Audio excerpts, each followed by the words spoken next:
तो आज की क्लास का हमारा सबसे पहला प्रश्न है, यहाँ पर बोला गया है निकम्मा।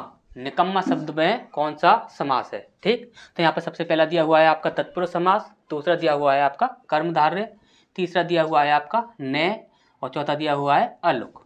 ठीक, तो यहाँ पर आप हमेशा याद रखेंगे, यहाँ पर बोला गया है निकम्मा। निकम्मा यानी कि जो किसी काम का नहीं है उसे हम क्या कहेंगे, निकम्मा। जो किसी काम का नहीं है, तो नहीं यानी कि यहाँ पर भी आपको नेगेटिव सेंस दिख जाएगा। जिस शब्द में भी आपको नेगेटिव सेंस दिखेगा वहाँ सदैव भी क्या होता है, ने तत्पुरुष समास। ठीक, हमेशा ही याद रखिए, थ्योरी में भी अच्छे से पढ़ाया आपको। इसके बाद है आपका अनपढ़। अनपढ़ शब्द में कौन सा समास है। सबसे पहला दिया हुआ है आपका द्वंद्व, दूसरा दिया हुआ है आपका दिग्गु, तीसरा दिया हुआ है अव्ययी भाव और चौथा ने। ठीक, अब यहाँ पर लिखा हुआ है अनपढ़। अनपढ़ यानी कि जो पढ़ा लिखा नहीं हो, जो पढ़ा लिखा नहीं हो। तो नहीं यानी कि नेगेटिव सेंस फिर से हमें मिल रहा है। जब कभी भी नेगेटिव सेंस मिलेगा हम क्या बोलेंगे, ने तत्पुरुष। ठीक, इसके बाद नेक्स्ट प्रश्न, इसके बाद बोला गया है अशुद्ध युग्म। अशुद्ध युग्म की पहचान कीजिए, जहाँ पर अशुद्धि हो। ठीक, तो यहाँ पर सबसे पहला दिया हुआ है रण कुशल। रण कुशल में बोला गया है अधिकरण तत्पुरुष है। तो देख लेते हैं, रण कुशल यानी कि रण में कुशल, तो रण में कुशल यानी कि अधिकरण है, तो ये बिल्कुल हमारा सही है। इसका नेक्स्ट देखते हैं रेल यात्रा। रेल यात्रा यानी कि करण तत्पुरुष यहाँ पर बोला गया है। तो यानी कि रेल यात्रा जब आप करते हो, तो यात्रा जब कर रहे हो किसके द्वारा कर रहे हो, रेल के द्वारा कर रहे हो। जब रेल के द्वारा यात्रा की जा रही है, जब कोई क्रिया किसी साधन के द्वारा की जा रही है, तो वहाँ पर क्या होता है, आपका करण कारक होता है। तो करण कारक होता है वहाँ पर, तो यहाँ पर क्या हो जाएगा, करण तत्पुरुष। तो ये भी आपका बिल्कुल सही है। इसके बाद नेक्स्ट है आपका राजसभा। राजसभा यानी कि राजा की सभा। राजा की सभा यानी कि सभा और राजा, इन दोनों के बीच में जो की कारक चिन्ह है वो क्या कर रहा है, संबंध दर्शा रहा है। जब संबंध दर्शा रहा है तो क्या हो जाएगा यहाँ पर, संबंध तत्पुरुष। तो ये भी आपका बिल्कुल सही है। इसके बाद हमारा गलत कौन सा होना है, यही होना है, तो यही हमारा सही आंसर हो जाएगा। लेकिन देख लेते हैं आप यहाँ पर बोला गया है द्वंद्व समास। द्वंद्व समास जो होता है उसमें क्या होता है कि दोनों ही शब्द अपने आप में क्या होते हैं, प्रधानता रखते हैं अपनी अपनी। ठीक, अब यहाँ पर बोला गया है आप और आप, ये दोनों ही अपने आप में अपनी प्रधानता रख रहे हैं। लेकिन हमने आपको बताया था सबसे पहले कि जब कभी भी आपको एक उपसर्ग दिख जाए, या फिर आपको एक अव्यय दिख जाए, या फिर आपको कोई भी शब्द रिपीट दिख जाए, जब किसी शब्द का रिपीटेशन होगा तो वहाँ पर क्या होगा, आपका अव्ययी भाव समास। तो यहाँ पर क्या होगा, आपका अव्ययी भाव समास। जैसे कि आप बोलते हो रात रात, रात प्लस रात, तो इसका क्या हो जाता है, रात ही रात में। ठीक, अब देखिए रात और रात ये दोनों ही अपने आप में अपनी अपनी प्रधानता रखते हैं, दोनों ही प्रधान हैं अपने आप में। तो ये क्या हुए, दोनों ही रिपीटेशन हो रहा है। जब कभी भी रिपीटेशन होगा तो वहां पर क्या होगा, आपका सदैव ही अव्ययी भाव समास।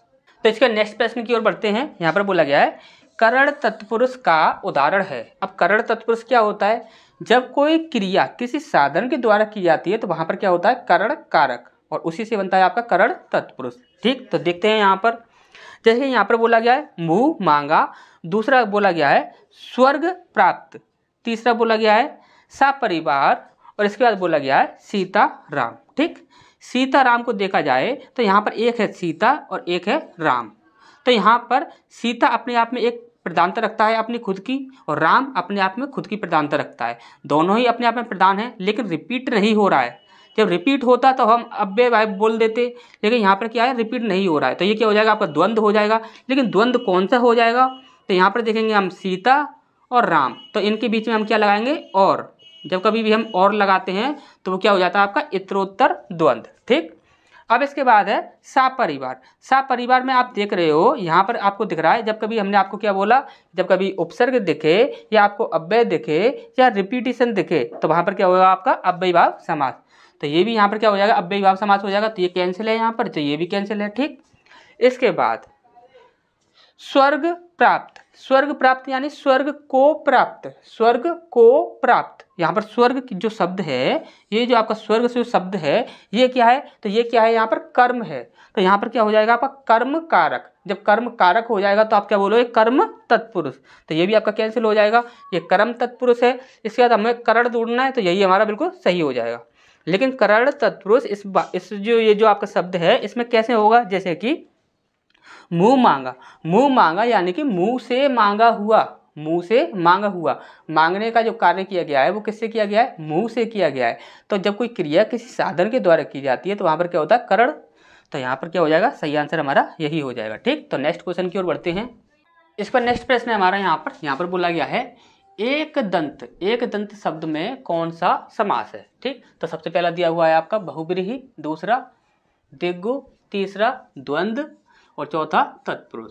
ठीक, अब यहाँ पर आपको पता होना चाहिए यहाँ एक दंत किसे बोला जाता है, तो वहाँ पर गणेश जी को बोला जाता है। तो इसलिए यहाँ पर सही आंसर क्या हो जाएगा हमारा, बहुब्रीहि समास। ठीक, इसके बाद अनायास, अनायास शब्द में कौन सा समास है। ठीक, तो सबसे पहला है आपका दिग्गु, दूसरा है आपका नय तत्पुरुष, तीसरा है आपका द्वंद्व और चौथा है आपका कर्मधारय। ठीक, अब यहाँ पर आप देख रहे हो अनायास यानी कि अन प्लस आयास। अन प्लस आयास का मतलब होता है नहीं का भाव दे रहा है।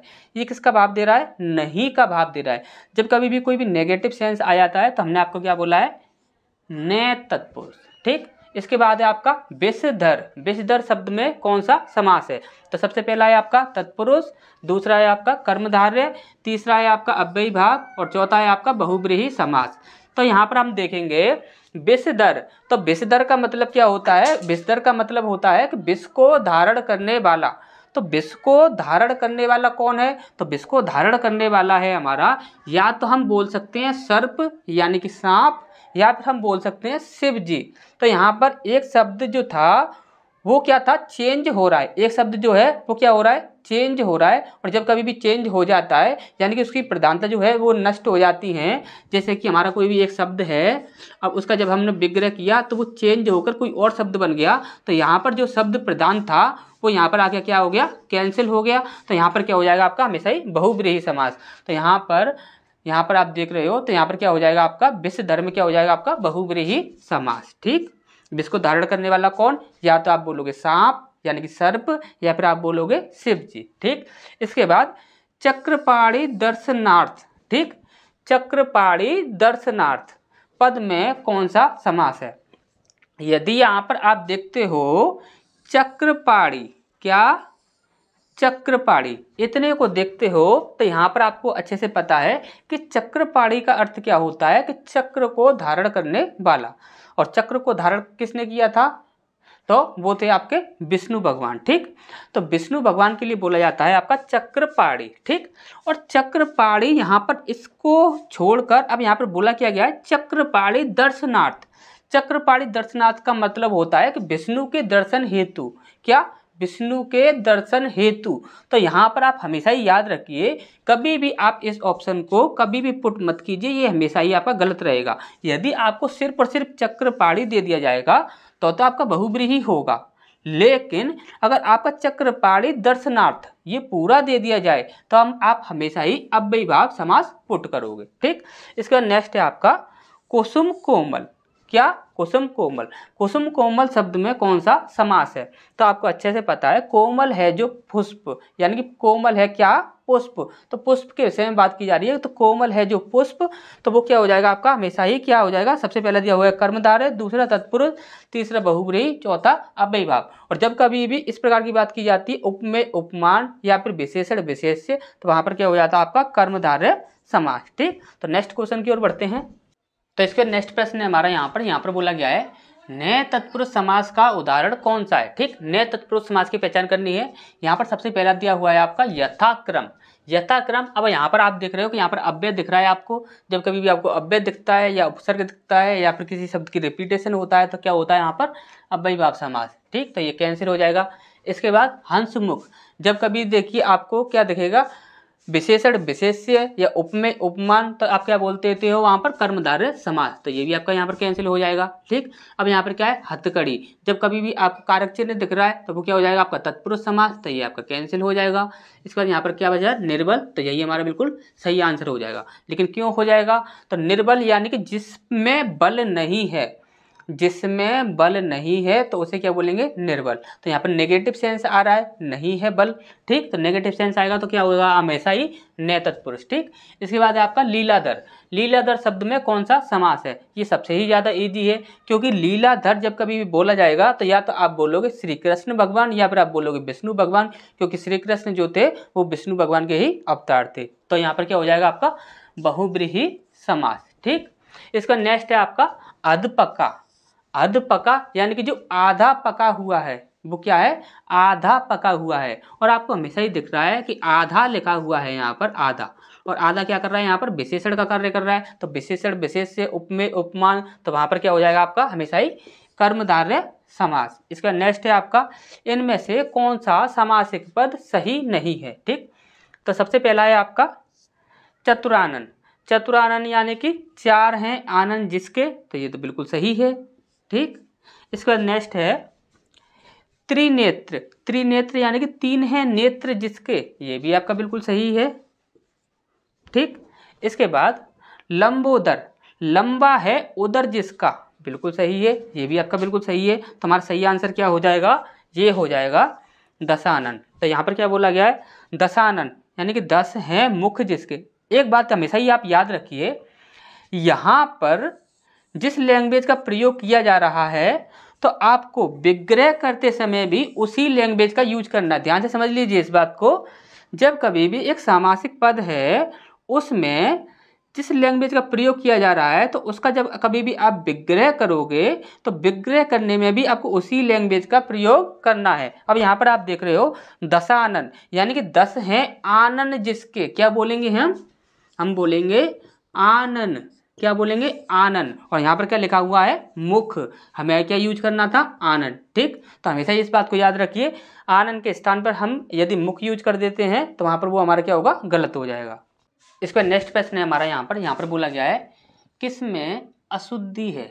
अशुद्धि यहाँ पर हमें देखनी है, जैसे कि सबसे पहला दिया हुआ है आपका चक्रपाणी। चक्रपाणी के लिए बोला गया है यहाँ पर बहुब्रीहि समास। चक्रपाणी यानी चक्र को धारण करने वाला कौन है यहाँ पर विष्णु भगवान, तो ये आपका बिल्कुल सही है, विष्णु हो जाएगा। तो इसे कैंसिल कर देते हैं। यहाँ पर है आपका परमाणु। परमाणु यानी कि परम है जो अणु, तो यहाँ पर क्या हो जाएगा कर्मधार, बिल्कुल सही है, तो इसे भी यहाँ पर कैंसिल कर देंगे। इसके बाद है आपका 64। 64 यानी कि 4 + 4 और 60, ये अपने आप में प्रधानता रखता है, ये अपने आप में प्रधानता रखता है। जब दोनों शब्द अपने आप में अपनी अपनी प्रधानता रखते हैं तो क्या हो जाएगा द्वंद्व, तो बिल्कुल सही है, तो इसे भी कैंसिल कर देंगे। तो सही आंसर क्या हो जाएगा, यही हो जाएगा जितेंद्र।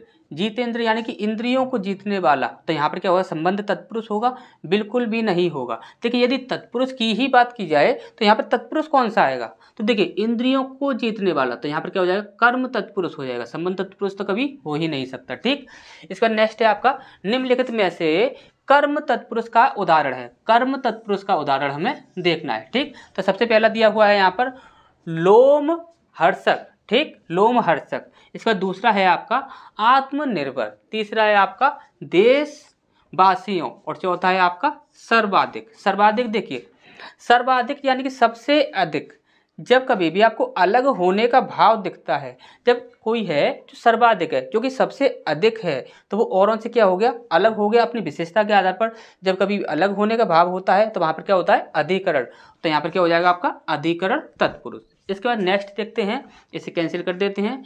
इस पर नेक्स्ट है आपका देशवासियों। देशवासियों यानी कि देश के वासियों, देश के वासियों, देश और उसमें रहने वाले लोग वासियों, उनके बीच में के जो कारक चिन्ह है वो क्या कर रहा है संबंध बता रहा है, तो ये क्या हो जाएगा आपको देशवासियों यानी कि संबंध तत्पुरुष, तो इसे भी यहाँ पर कैंसिल कर देंगे।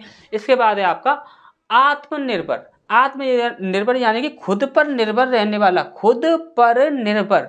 जब खुद पर निर्भर है तो वहाँ पर क्या हो जाएगा, जैसे कि हमने आपको पहले ही बोला है इन, एट, ऑन ये प्रपोजिशन जहाँ कहीं भी फिट हो जाएं या फिर मैं, पर, ऊपर इस प्रकार के शब्द आपको दिखते हैं तो वहाँ पर हमेशा ही क्या होगा, अधिकरण कारक। और अधिकरण कारक होगा तो अधिकरण तत्पुरुष। यहाँ पर क्या हो जाएगा, अधिकरण तत्पुरुष, तो ये भी कैंसिल हो जाएगा।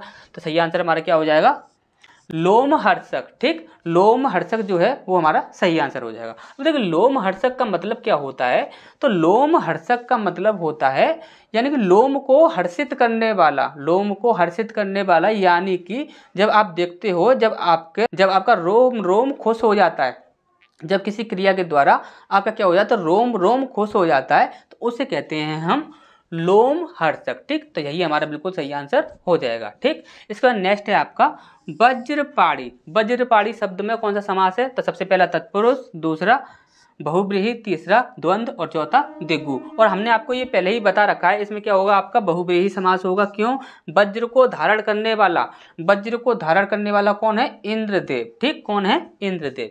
इसके बाद नेक्स्ट है आपका पॉकेट मार। पॉकेट को मारने वाला क्या हो जाएगा, यहाँ पर कर्म तत्पुरुष। क्या हो जाएगा, कर्म तत्पुरुष। तो यहाँ पर क्या एग्जाम्पल दिए हुए हैं, तो यहाँ पर ये दिया हुआ है तत्पुरुष, और कौन सा तत्पुरुष, कर्म तत्पुरुष हो जाएगा यहाँ पर। ठीक, पॉकेट को मारने वाला। इसके बाद है आपका नरबच्छी। नरबच्छी में कौन सा समास है, नरबच्छी यानी कि नरों का बच्छड़ करने वाला, नरों का बच्छड़ करने वाला वो जो होगा उसे कहेंगे हम नरबच्छी। तो यहाँ पर क्या हो जाएगा, आपका तत्पुरुष समास हो जाएगा। कौन सा, कर्म तत्पुरुष। तो यहाँ पर आप देखिए ये दिया हुआ है आपका तत्पुरुष समास। ठीक,